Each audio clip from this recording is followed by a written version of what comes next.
In 1897, our world was a much different place. It was a Gilded Age, with industrial advancements like the birth of film and the expansion of the railroad that transformed our nation.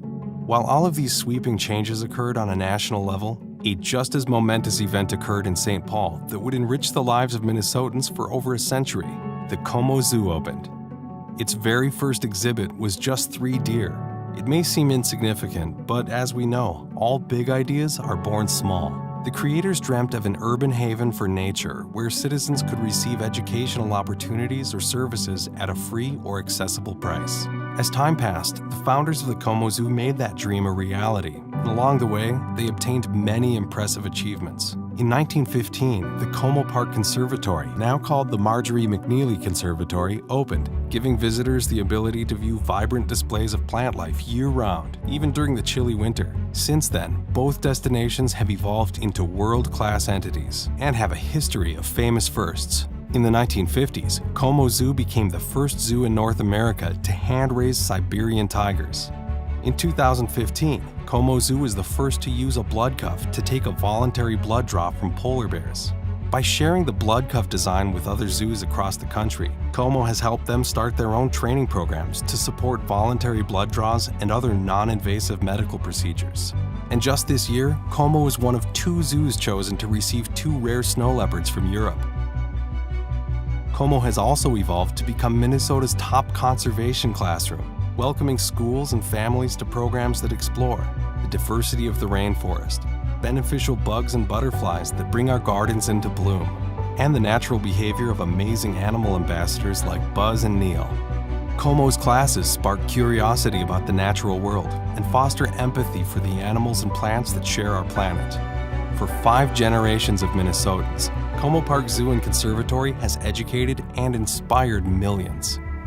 My childhood at Como, I loved the frog pond. Loved going through the conservatory and to see the flowers. Just all great memories.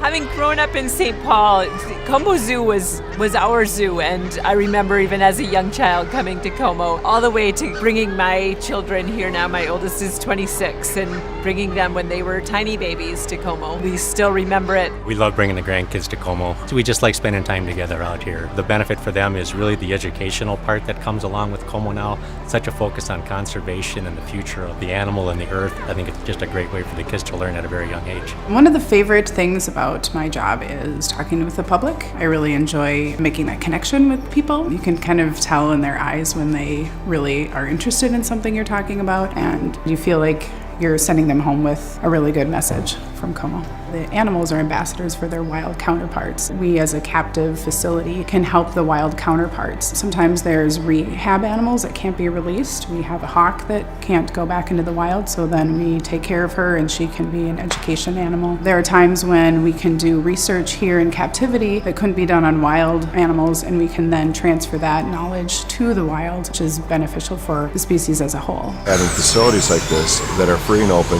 to families that don't have a lot of money and resources, to a grandparent that just wants to spend a few hours with their grandchild wandering around the grounds. That is a really rare thing to be able to come to a place like this and not have to shell out a lot of money. And for families that are struggling, keeping Como free is about the most important thing I can think of.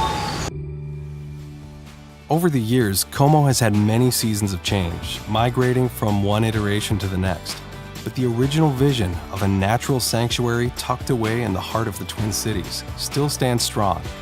There have been a few instances in the past where Como was at risk of being no more, but what has kept it alive and thriving every single time has been the undying efforts of the community and generous contributions of its donors. They've always supported this statewide asset because Como Park Zoo and the Marjorie McNeely Conservatory is so much more than a zoo and botanical garden. It is an education destination, a community classroom for teaching sustainable and conservation practices, and most importantly, an inspiring gathering place where everyone is welcome, free of charge.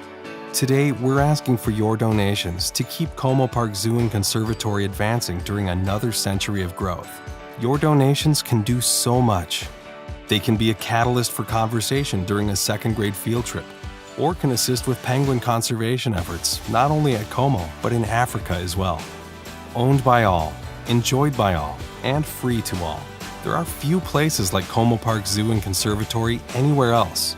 As we look forward to the years to come, we know many things will change: technology, cities, transportation, and our people.